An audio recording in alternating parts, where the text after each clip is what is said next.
Hey, this is Brian from DisableMyCable.com, and today I want to give you 10 tips on how to get better reception with your indoor TV antenna.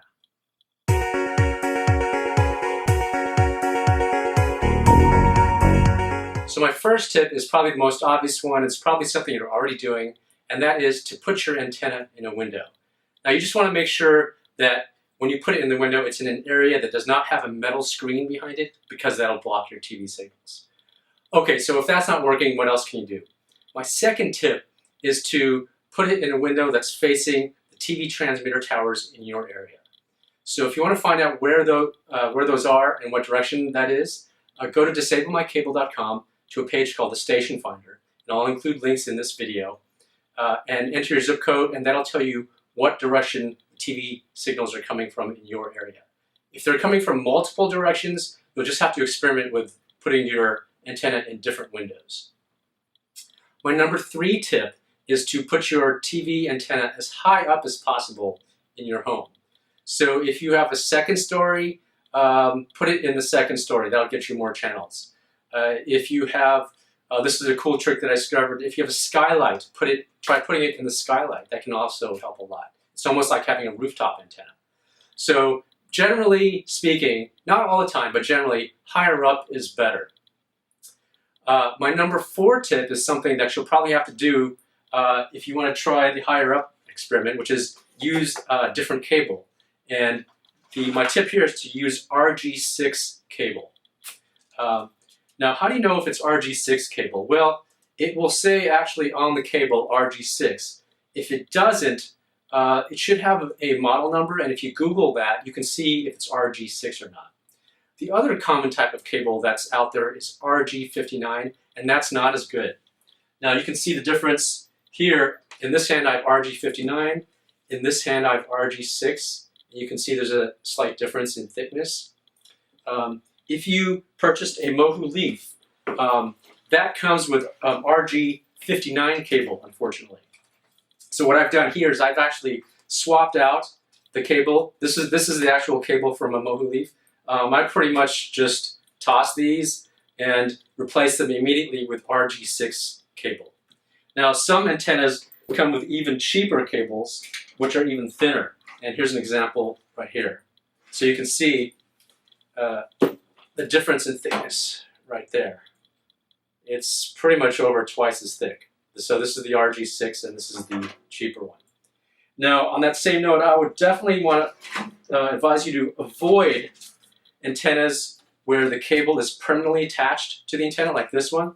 There's no way to get it off. And so you're pretty much stuck with an antenna that has cheap cable attached to it. And so I would advise you to avoid these types of antennas altogether. My next tip applies if you are using a metal antenna, like the cable cutter Arrowwave. My tip on this one is to add some metal to it if you're having problems getting a certain channel. I was having problems watching the Olympics this year, and what I did is I simply hung a coat hanger on this antenna, and it improved my reception. You can try a coat hanger, wires, tin foil, anything that's metal to kind of change the reception characteristics of the antenna could help, and it's definitely worth trying. My next tip applies if you have an antenna that came with an amplifier. This is an example of an amplifier that might have come with a Mohu Leaf. Now my tip here is to try it without the amplifier, because a lot of times the amplifier does not help, and it in fact hinders your television reception, especially if there are strong signals in your area. What happens is that the amplifier amplifies those and it swamps out the smaller, the weaker signals. So try your antenna without the amplifier. You can usually unscrew this and just bypass it altogether. Now, if you don't have an amplifier on your antenna and you live in an area where the signals are very weak, then an amplifier might help. So in that case, you could try an external amplifier. I would recommend ones made by Channel Master. They're high quality and I've tried them. And I'll include links in this video. But if you do decide to get one of these, make sure you get one from a vendor that has a good return policy like Amazon, because there's probably a 50% chance that it won't improve your reception.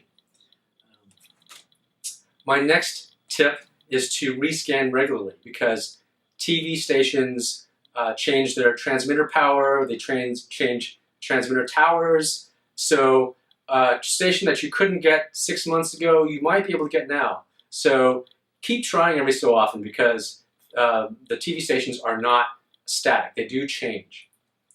My next tip after that is to eliminate electrical interference in your home. Some readers have said that when they turn on certain appliances like a fluorescent light or an electric reclining chair, their TV reception goes bad. So try turning off all the electronic appliances in your house, such as computers, Wi-Fi routers, fluorescent lights, and see if that affects your TV reception. If it improves, turn them back on one at a time and see if you can isolate which piece of equipment is causing the problem. My number 9 tip is more of something to help you get some data, and that is to move your antenna outside. Try it outside as an experiment. So get a long cable and move your antenna outside and see if that helps. Now in my case, it helped a lot. So that told me that, hey, maybe it's a good idea to get an outdoor antenna. And so maybe if you live in an apartment, you won't be able to drill a hole and put your antenna outside the walls. But maybe you can convince your landlord to get you an outdoor antenna, because you've proven that you can get better reception with your antenna outside. So that's just something to help you get more data and to help you make the decision on whether you should invest in a rooftop antenna or not. My last tip, number 10, is something I've been saying throughout this video, which is to experiment. So take all the tips I've talked about and try every combination. Try different cables, different locations, amplifiers, and not using an amplifier, and just experiment. You'll have to maybe take some notes to keep track of your results, and it will take some time, but it can pay off. One time I was doing experiments with my mohu leaf, and it actually fell on the ground, on the floor, and I got better reception on the floor than on the wall. It didn't make any sense, but it just goes to show that experimentation in different locations can pay off sometimes. So try different wacky locations. Try the locations I've talked about in this video first, because they're most likely to work, but don't be afraid to try other wacky locations like the ceiling or the floor, and try different cables and all the techniques I've talked about in this video. So I hope this has helped you. If you have got some tips that you found that helped you get better reception, please leave them in the comments below. If you want more information on how to get better reception and more information on these tips and links, go to DisableMyCable.com. I hope this video has helped you, and thanks a lot for watching.